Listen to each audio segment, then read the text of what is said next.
جب سعد ابن عبادہ نے حضرت ابوبکر کی بیعت بھی نہیں کی، حضرت عمر کی بھی نہیں کی.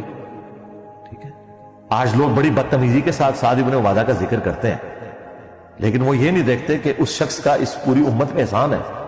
155 اصحاب صفا کا کھانا سعد ابن عبادہ کے گھر سے جاتا تھا، اور یہ دو بندے ہیں جنہوں نے نبی الاسلام کی دعوت کو زمین سے آسمان پہ پہنچایا، سعد ابن عبادہ اور سعد ابن معاذ. سعد ابن عبادہ جو تھے وہ خزرج کے سردار تھے، اور سعد ابن معاذ اوس کے سردار تھے. یہ دو ڈومیننٹ قبیلے تھے، جنگجو لڑاکے مدینے کے، جن کے سرداروں نے اسلام قبول کیا. ان کی محبت میں ان کے فالوورز نے اسلام قبول کیا اور اسلام کو مضبوطی ملی، اور اللہ تعالیٰ نے پھر اور یہی انصار مدینہ ہے جن کو آپ کہتے ہیں. انصار مدینہ کون ہے؟ سعد ابن عبادہ اور سعد ابن معاذ کے قبیلے کے لوگ، اوس اور خزرج کے لوگ.